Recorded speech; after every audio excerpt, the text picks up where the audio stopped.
sa pag-amyenda sa tinatawag nating plunder law o yung batas laban sa pandarambong.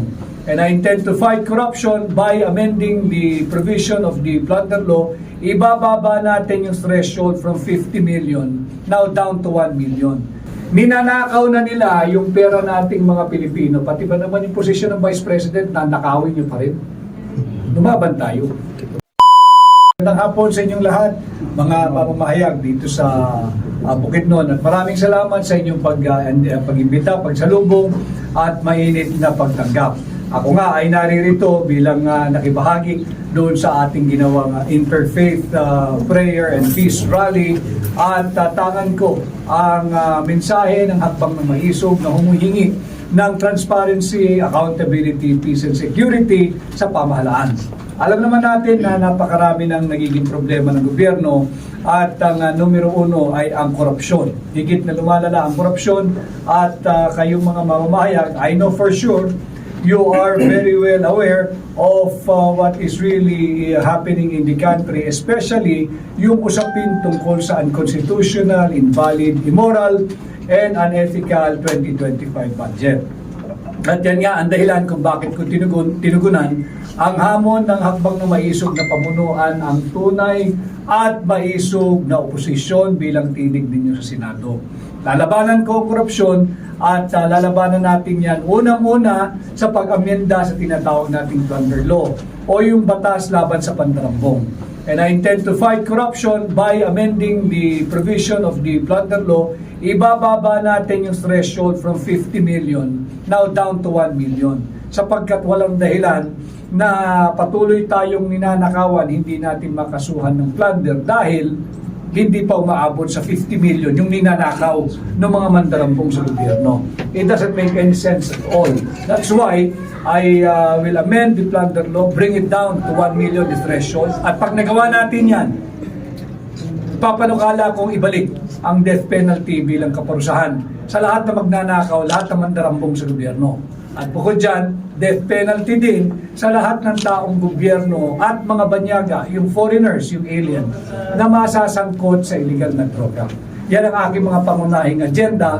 At pangatlo, aking babantayan ang ating budget. Because I believe yung maraming problema ng ating bansa, yung kahirapan, ang ugat at ang katapusan niyan, ang dulot katapusan niyan ay ang ating budget.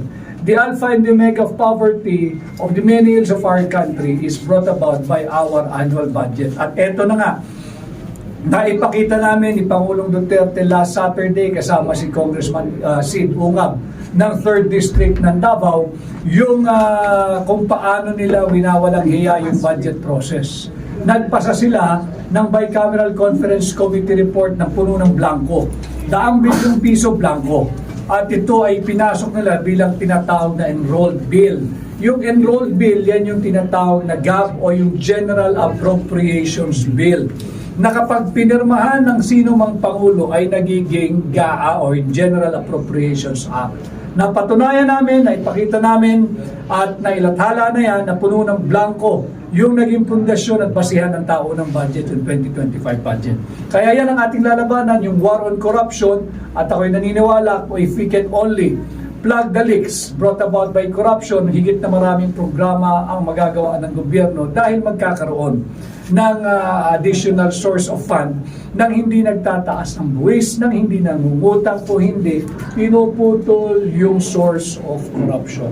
At panghuli, aking ipapanukala din yung standardization of wages. Meaning, tanggalin na natin yung discrimination sa pagitan ng mga manggagawa na nagtatrabaho sa probinsya kung iahambing sa sinasahod ng mga manggagawa sa Mega Manila. Dapat wala ng pagkakaiba, hindi totoo na mas mura ang buhay sa probinsya at hindi rin totoo na mas mura ang manirahan sa probinsya. Kaya ipaparehas natin yung sahod ng mga nagtatrabaho sa probinsya sa sahod na nagtatrabaho sa Mega Manila. Hindi natin babawasan yung sinasahod na sa Mega Manila. Ang bagkus, ipaparehas natin yung rate ng mga nagtatrabaho sa probinsya. Sapagkat, para higit po ninyong maunawaan, ang presyo ng isang pirasong manok na may isang pirasong kanin na may isang pirasong gravy diyan sa Jollibee sa Mega Manila ay kaparehas lamang ng presyo ng isang pirasong manok na may isang pirasong kanin na may isang pirasong gravy dito sa Bukidnon at dito sa inyong rehiyon. So hindi totoo na mas mura ang buhay sa probinsya, baka nga mas mahal pa ang presyo ng kada litro ng gasolina rito, at maraming bahagi sa ating bansa, kaya sa Iloilo, mas mahal ang presyo ng kanilang kuryente kung iahambing mo sa presyo ng kuryente sa Mega Manila. So yan ang aking mga pangunahing ipapanukala bilang senador ninyo. Salamat po, Senator. Ay tatawagin lang kitang Senator Vic. No? Total, kitang-kita ko naman kanina sa prayer rally natin ang parang 100% atang support ng mga tao nyo doon. Maraming salamat. Oo. So, talagang itong mga media men dito sa Bukidnon ay they are excited to throw questions this afternoon. Pero bago sila magbigay ng mga tanong nila, siguro ipakilala po natin sila bago sila magtanong. We have here Mark Micabalo of RMN DXMB, Malay-Balay. Eko, Mark. Okay. Magandang hapon. So, Roger Jimenez Sr. of Wonder Radio. Hi, Roger. Arnel Silagan Jr. of Radyo Abante. Darwin Paraguso of Radyo Abante. Magandang hapon. John Sapanghari, University of Mindanao Broadcasting Network, DXMV, Valencia. Where are you? GR Kabiling, DXCD Radyo Abante. Boy Dims, we call him Boy Dims. Boy Dimin, DXDB, Radyo Bandilio, Malay-Balay City. The last but not the least, the finest broadcaster in Bukidnon, Mr. Herbie Lumanog of Super Bagting 101.3. Thank you so much. Sir The pardon, finest. meron pa po si Prince Obra of XFM. So we have here Mr. X. O XFM. XFM. Yes, that's the last. Mr. Prince Obra. Prince Obra. Oh, Vloggers so po. we have 9 media outlets here who are ready to throw the questions. And vloggers acknowledge. And we'd like to acknowledge our vloggers who are with us this afternoon. The Pambansang Loyal PL. and Sir Kuo. Where are you, Sir Kuo? And we have also your paniera here, Attorney Ruby Milicio Vilijo. So, simulan na tayo, Attorney. Okay. So, who will throw the first question? Mark Micabalo. Mark Micabalo. Go ahead. Yes po, attorney. Once again, Mark Micabalo po actually ng RMN at saka IFM Bukidnon. Attorney, yung pong main purpose po ninyo ng pagpunta rito is pagdalo ng isa po sa mga purpose yung pagdalo ng prayer rally na inorganize dito sa Bukidnon. Kontra-corruption. Yes Tama, po. Mark. Yes po. Gano po kalaki itong effort na to para po maibisan man lang yung mga mga sakit na nararamdaman ngayon ni VP Sara when it comes po sa mga anomalies na binabato laban sa kanya and sa iba pong mga patutsada laban sa kanya po. Ako, ang layunin ng Interfaith Prayer and Peace Rally ay labanan yung tema ng kontra-korupsyon. At yung kay suporta naman kay Vice President Inday Sara Duterte is but an incidence of that Interfaith Prayer Rally. Sapagkat nakikita natin na yung patuloy yung political persecution laban sa pamilyang Duterte. At alam naman natin naghahanap ito dahil nais silang pagtakpan yung incompetence ng Marcos administration. They're about to reach half of their term, 3 years. Wala silang maipakitang proyekto. Panay ayuda, panay AYIX, panay AKAP. Pero panay lahat yan ay korupsyon.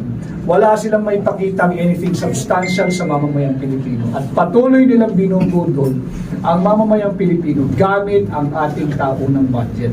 Kaya dapat nating labanan at kaya naman tayo ay patuloy nakikipag-ugnayan because yung hakbang ng maisog, I'm not just going around the country to ignite the passion in the hearts of the Filipino people. It is my duty to educate them at iangat yung level o ng diskurso sapagkat pinakamatibay kung inform ang ating citizenry. Kaya sinisikap ko in my own little way na mapasimple yung mga usaping panlipunan para pati ordinaryong tao ay makilahok. At sa tingin ko naman ay nagbubunga na sapagkat ultimo, ordinaryong tao ay nagsasalita at nag-uusap na ngayon tungkol sa unconstitutional, immoral, invalid, and unlawful 2025 budget. Okay. Follow-up. Just in case you have follow-up, just go direct to your follow-up question. Yes po, yung mga impeachment cases po na fina-file ngayon against VP Sara, ano po ang posibleng magiging resulta nito o wala po ba talagang paroroonan po Kagaya ito? ng sinabi ko kanina, huwag tayong pumayag na nakawin ng iilang elitistang politiko, ng iilang elitistang kongresista yung mandato na ibinigay ng 32 milyong Pilipino kay Vice President Inday Sara Duterte. Ninanakaw na nila yung pera nating mga Pilipino, pati ba naman yung posisyon ng Vice President na nakawin nyo pa rin? Lumaban tayo. Yes. Thank you for that question, Mr. Micabalo, and thank you for that answer, Attorney P. So we proceed to the next media outlet of UMP in Dixambi, Valencia. Pero paalala lang po sa tanong ninyo, kung maaari, huwag lumampas ng 2 minutes yung tanong natin para we could accommodate other media outlet. Mr. John sa panghari, please proceed. Sure, magandang hapon po. Magandang hapon. Tanong po clarification, bakit maisog ang team? Ano ba ang ibig sabihin nito?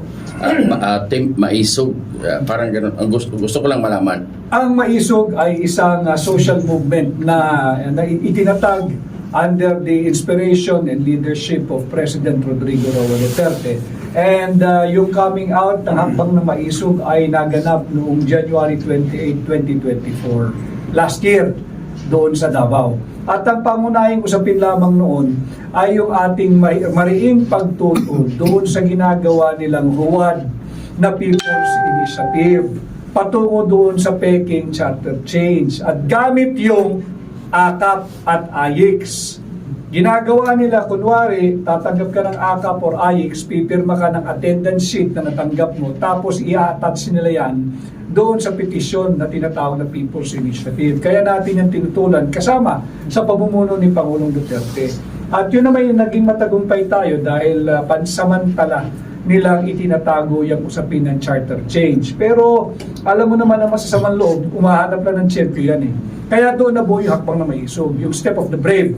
At naglabasan ang mga kasama nating maiisog noong January 28 of 2024. At nagpatuloy, dumami yung nagiging issue at the core advocacy of hakbang ng maisog. Hanggang ngayon ay nananatili at ganun pa rin, calling for transparency, accountability, peace, because ayaw natin na mapasama tayo dyan sa proxy war between the United States and our neighbor na equally superpower na China, and security. Security because kinakailangan nating tugunan din yung external security ng ating bansa. Hindi natin inaabsuelto ang China sa kanilang maraming pagkukulang sa usapin ng South China Sea. At bantayan din natin yung ating internal security. Nagbalik na naman yung mga drug lords at laganap na naman ng droga. At yan ay dapat nating ipanawagan patuloy sa kasalukuyang administrasyon na patuloy din pinababayaan itong mga usapin ng transparency, accountability, peace, and security. Kaya itinatag ang hakbang na maisog.